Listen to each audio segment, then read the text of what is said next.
हाय दोस्तों, अस्सलाम वालेकुम। ये वक्फ बोर्ड का जो मैटर चल रहा है आप सब जानते हैं, और अवेयरनेस सोशल मीडिया के थ्रू और अलग अलग चैनल्स के थ्रू आप सबके सामने आ रही है। कंटिन्यू ये मैसेज आ रहा था कि एक स्कैनर आपने देखा होगा मुस्लिम पर्सनल लॉ बोर्ड की तरफ से आया था कि इसको स्कैन किया जाए, मेल किया जाए, और कई लोगों ने स्कैन करके उसको मेल किया है। लाखों की तादाद में मेल ऑलरेडी पहुंच चुका है। ऑफिशियल नोटिफिकेशन जिसकी एक कॉपी है और ये स्क्रीन पे भी आपको दिख जाएगा।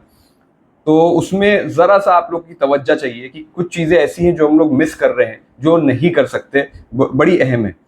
ऑफिशियल नोटिफिकेशन में जो ऐड आया था उसके अंदर ये बात मेंशन की गई है कि इस वक्फ अमेंडमेंट बिल के बारे में जो आपकी राय है, जो सजेशन है आपका, उसकी आपको the desirous of submitting written memorandum और सजेशन टू द कमिटी में सेंड 2 कॉपीज इधर इन इंग्लिश और हिंदी, चाहे इंग्लिश में या हिंदी में, और उसका एक एड्रेस दिया हुआ है, joint secretary, Lok Sabha secretariat, room number 440, parliament house, new Delhi.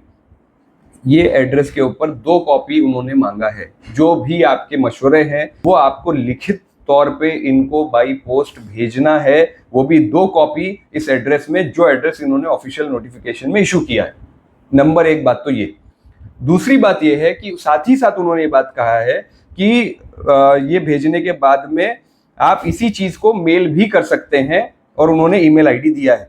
यहाँ पर ये कि जो मैटर आपको भेजना है, ये एक लेटर मेरे सामने आया, ये भी सोशल मीडिया पे बहुत चल रहा है। इसमें एक एड्रेस जो मेंशन किया हुआ है वो भी आप लोग लेकिन चेक करके भेजें। इसमें ऑनरेबल चेयरमैन एंड मेंबर्स को एड्रेस किया जा रहा है। आप उनको एड्रेस करने के बदले जो एड्रेस आपको जो भेजना है वो एड्रेस को आप लोग ध्यान में रखें कि ये एड्रेस पे आपको भेजना नहीं, भेजने का जो एड्रेस है जो ऑफिशियल नोटिफिकेशन में दिया है उसी एड्रेस पे आपको लेटर को भेजना है। एक बात। अब इसमें जो हम भेज रहे हैं वो मैटर, मेरा मशवरा ये है, और स्पेशली इन्होंने क्या कहा है, तो they have invited memoranda containing views and suggestions for the public in general and NGOs, expert और stakeholders and institutions in particular. तो जो एनजीओज हैं या जो एक्सपर्ट्स हैं या इंस्टीट्यूट्स हैं, ये अपने लेटर हेड पे बनाए और पॉइंट्स को तैयार करें, सिग्नेचर करके बाई पोस्ट भेजें। एनजीओज और इंस्टीट्यूट को भी ये काम करना चाहिए। सिर्फ इनफरादी पब्लिक की डिमांड के अलावा इदारों की भी और तंजीमों की भी लेटर हेड के ऊपर उनका लेटर जाना चाहिए। ये भी एक अहम पहलू है। और जो लेटर जाए उसमें मेरा मशवरा ये है कि आप खाली, ये बात तो आए कि हम रिजेक्ट करते हैं, लेकिन जैसे इन्होंने जो प्रपोज किया है कि भाई कलेक्टर के बारे में क्या ऑब्जेक्शन है आपका, या फिर इस्लाम जो 5 साल से प्रैक्टिस कर रहा है वो मुसलमान वक्फ कर सकता है, तो इस तरह के जो इनके बहुत सारे ग्राउंड्स है जिसका कोई चेक करने का ना तो क्राइटेरिया है ना उसकी कोई जरूरत है, वो चीजों को भी हम लोग को एड्रेस करना चाहिए कि ये सारी चीजें ऑब्जेक्शनेबल है। इस बिल को रिजेक्ट करने के बारे में बात ये भी है, मेल भेज देने से या कुरियर कर देने से हमारी जिम्मेदारी अदा नहीं होती है, ये भी हमको समझ लें। हम अपने आप से ये सवाल ये पूछें कि भाई वक्फ का ये जो कानून बनाया जा रहा है, ये इससे पहले भी हमने चर्चा किया, तो ये रिफॉर्म लाने के लिए तो कानून नहीं है। ये मुसलमानों की वक्फ की जो प्रॉपर्टीज हैं, पूरे इंडिया की सारी प्रॉपर्टीज तो 2 भाइयों को दे दी गई है, मेजॉरिटी शेयर्स दे दिया गया है बाकी जो अवेलेबल प्रॉपर्टीज में से। अब बेचने के लिए कुछ बचा नहीं है इनके पास। गवर्नमेंट सेक्टर जो बेच सकते थे वो भी इन्होंने बेच खाया है। अब बेचने को कुछ बचा नहीं है, तो मुसलमानों की वक्फ की जो प्रॉपर्टीज हैं, जो दरगाहें हैं, जो कब्रस्तान है, जो मस्जिदें हैं पुरानी, उनके ऊपर कब्जा करके उनको बेचने के ही इनके पास एक रास्ता बचा हुआ है, जिसको लीगल तरीके से करना चाह रहे हैं। कब्जा हो रहा है लीगल तरीके से। वाकई अगर हम इस चीज को रोकना चाहते हैं और अगर हमारे जमीर जिंदा है, तो सिर्फ मेल भेजने और लेटर भेजने से काम नहीं होगा। अगर सरकार के कान में आवाज नहीं जाती है मुसलमानों की, तो मुझे ऐसा लगता है कि हमारा जो अधिकार है, हमको प्रोटेस्ट करना चाहिए, सड़कों पे आना चाहिए, प्रोटेस्ट करके अपनी आवाज सुनानी चाहिए। भाई ये बिल को हम एक्सेप्ट नहीं करेंगे तो किसी भी हाल में नहीं करेंगे। अब इसका एक दूसरा एंगल पे भी मैं आपकी तवज्जो चाहता हूँ, जिसमें मैं बिलखसूस जो हमारे गैर मुस्लिम भाई हैं उनके दरमियान मेरे सामने ये लेटर आया कि उन जैसा हमारे यहाँ पे स्कैन चल रहा है, पर्सनल लॉ बोर्ड का स्कैन था कि भाई स्कैन करिए मिल जाएगा, उनके दरमियान भी एक स्कैनर चल रहा है कि वो आप स्कैन करेंगे तो आप इस बिल को सपोर्ट करते हैं, उसका मिल जाएगा। और उनके यहाँ पे भी हार्ड कॉपी, हमारे यहाँ तो हार्ड कॉपी का चलन नहीं रहा जो ऑफिशियली करना चाहिए था, उन्होंने तो हार्ड कॉपी के प्रिंट आउट भी बांटे कि भाई नाम नंबर लिखो भेजो, हार्ड कॉपी नाम नंबर लिखो भेजो।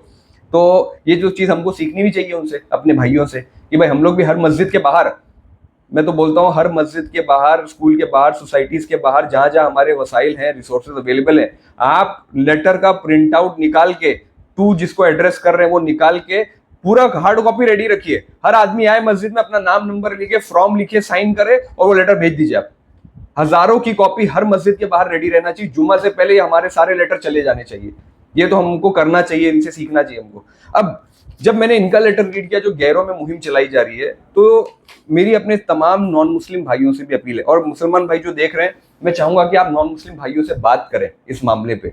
वक्फ जो है, ये हम सब जानते हैं कि मुसलमानों ने जो प्रॉपर्टी डोनेट करी है, प्रॉपर्टीज को मैनेज करने के लिए वक्फ बोर्ड बनाया गया था।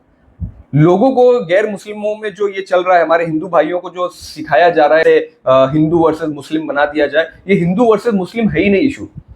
जिस तरह एक हर हिंदू चाहता है कि हमारे मंदिरें महफूज रहें, हमारे हिंदुओं के धार्मिक स्थल महफूज रहें, उसी तरह हर मुसलमान भी ये चाहता है कि हमारी भी मस्जिदें महफूज रहें। और हम आपकी मंदिरों को कब्जा करने में जरा भी इंटरेस्ट नहीं रखते, हम खाली अपनी मस्जिदों को और अपनी प्रॉपर्टी को बचाने की फिक्र कर रहे हैं। ये मुहिम उसके लिए चल रही है। आपकी प्रॉपर्टी पे कब्जा करने की मुहिम नहीं है, हमें अपनी जगह को बचाने की मुहिम चला रहे हैं। इसमें बहुत सारी चीजें ऐसी लिखी हुई है जो सरासर झूठ है।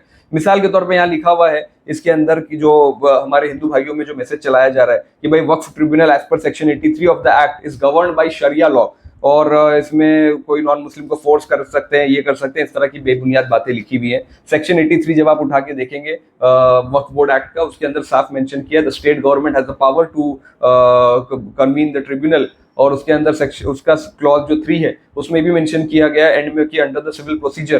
तो वो जो प्रोसीजर है उसी के अकॉर्डिंग हमारा कायदा कानून वक्फ बोर्ड के अंदर चेंज नहीं हो जाता है ना। ऐसा नहीं कि उसमें डॉक्यूमेंट्स की जरूरत नहीं पड़ेगी या क्लेम करने की जरूरत। तमाम जो प्रोसीजर एक लीगल प्रोसेस में होते हैं, वो लीगल प्रोसेस, ड्यू प्रोसेस पूरे फॉलो होते हैं यहाँ पर भी। तो सारी इसके अंदर मैं ऐसी चीजें देख रहा हूँ जो कि झूठ है, और हिंदू भाइयों को हमारे डराने की कोशिश की जा रही है कि वक्फ को रोको वरना तुम्हारी मंदिरें चली जाएंगी। ऐसा नहीं होने वाला है।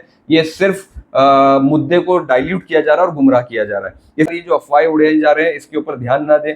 मैं तमाम लोगों से अपील करता हूँ कि इस हमारी मस्जिदों को और हमारे इंस्टीट्यूशंस को बचाने में हमारी मदद करिए, और रिटर्न में लेटर भेजिए वक्फ बोर्ड। ये जो एड्रेस आया है नोटिस का, पार्लियामेंट का जो एड्रेस आया है इस नोटिस में, उनको रिटर्न में लेटर भेजिए कि भाई हम जो अमेंडमेंट हो रहा है जिससे दो भाइयों को तमाम जमीनें बेचने की जो साजिश हो रही है, हम इसके खिलाफ हैं। वक्फ बोर्ड के अंदर अमेंडमेंट एक्सेप्टेबल नहीं है और किसी भी हाल में हम इसको सपोर्ट नहीं करेंगे, चाहे ये लेटर के थ्रू हो, चाहे मेल के थ्रू हो, चाहे प्रोटेस्ट के थ्रू हो। ये मैसेज मैं आपको देना चाहता हूँ।